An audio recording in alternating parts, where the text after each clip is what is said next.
मानवी चेतना असं म्हणत असताना या चेतनेला सगळ्या स्तरांची ओळख नसते. मानवी चेतनेला त्यातली अमुक एक श्रेणी एवढीच फक्त ॲक्सेसिबल असते, त्याची जाणीव असते. जसं श्री अरविंदांनी इथं उदाहरण दिलंय की मनुष्याला या विश्वामध्ये असलेले सगळेच्या सगळे ध्वनितरंग ऐकू येत नाहीत. एक ठराविक पट्ट्यामधलेच ध्वनी त्याला ऐकू येऊ शकतात.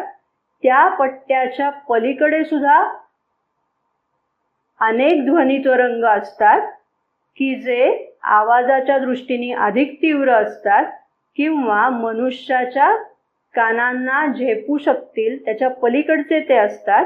आणि काही आवाज, काही ध्वनितरंग असे असतात की जे त्याच्या कानांना ऐकूच येत नाहीत. असे काही ध्वनितरंग खालती असतात.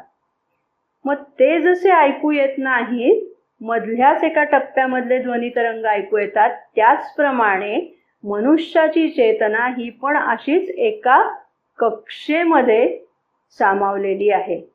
त्याच्या पलीकडच्या ज्या सगळ्या चेतनेच्या श्रेणी आहेत बघा, मन, प्राण, शरीर याची जाणीव मनुष्याला असते. म्हणजे मानवी चेतनेचा हा एक प्रांत असं आपण म्हणू शकतोय.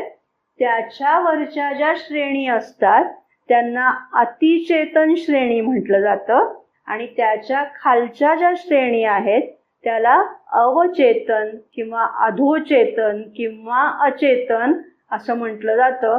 हे इथे लक्षात घेणं आवश्यक आहे.